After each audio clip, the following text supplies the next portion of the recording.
We want to turn back to our top story this morning. That's the fallout from the explosive testimony before the House Justice Committee from former Attorney General Jody Wilson-Raybould.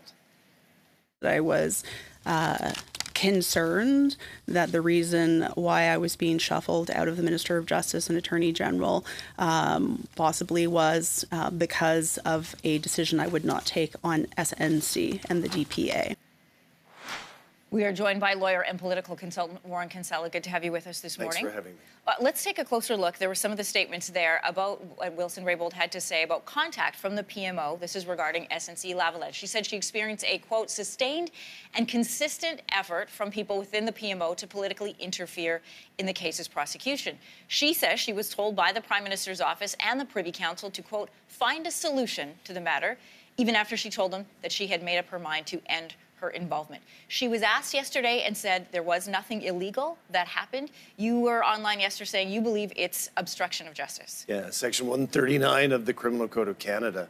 You know, you and I are not allowed to call up a judge and say, hey, give a break to my buddy. You and I are not allowed to call up a prosecutor and push them to do something. And the same thing applies in the Government of Canada. And what she detailed yesterday with notes and text messages and proof is that seems to have been what happened here involving some of the most powerful people in the country.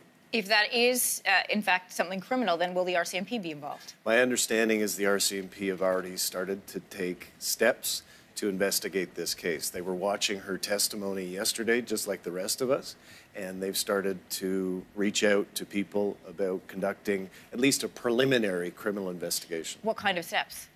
Seizing Blackberries, seizing iPhones, telling people they have to maintain records so that things are not destroyed and so that they can see what the truth is. Any of the people that were named in the 11 she named yesterday? Yeah, so yesterday, for example, Jody Wilson-Raybould had a text exchange between her chief of staff and the former principal secretary and best friend of Justin Trudeau, Gerald Butts, that is quite detailed. So that's the type of material that we handed over to the police.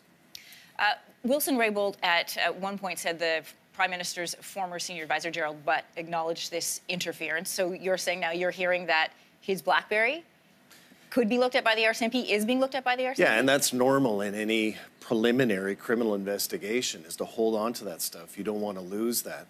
You know, the ways in which this interference was expressed was also verbally. We saw that yesterday. Jody Wilson-Raybould went through all of the different dates and times. She's a lawyer. Her chief of staff is a lawyer. Lawyers were taught to keep notes. She has notes, but also the electronic devices that political people are addicted to, those would be looked at as well. There are so many angles to this story, so many different people that are involved in so many versions, as we're going to hear in the next coming days. But the real meat and potatoes of this is, do people still trust Justin Trudeau as Prime Minister coming this next election? Do they want him as the leader? Do they want Andrew Scheer? Or do they want Jagmeet Singh? That's the question that people are going to have to answer themselves. How politically damaging is this really for the Liberals down the road? This is the most serious crisis, most serious scandal that Justin Trudeau has faced. And, you know, this morning, you look at every single newspaper columnist, every single editorial board, every single media pundit is saying the same thing. We believe Jody Wilson-Raybould, and we don't believe Justin Trudeau. And that's from, you know, papers that have typically favored the Liberal Party.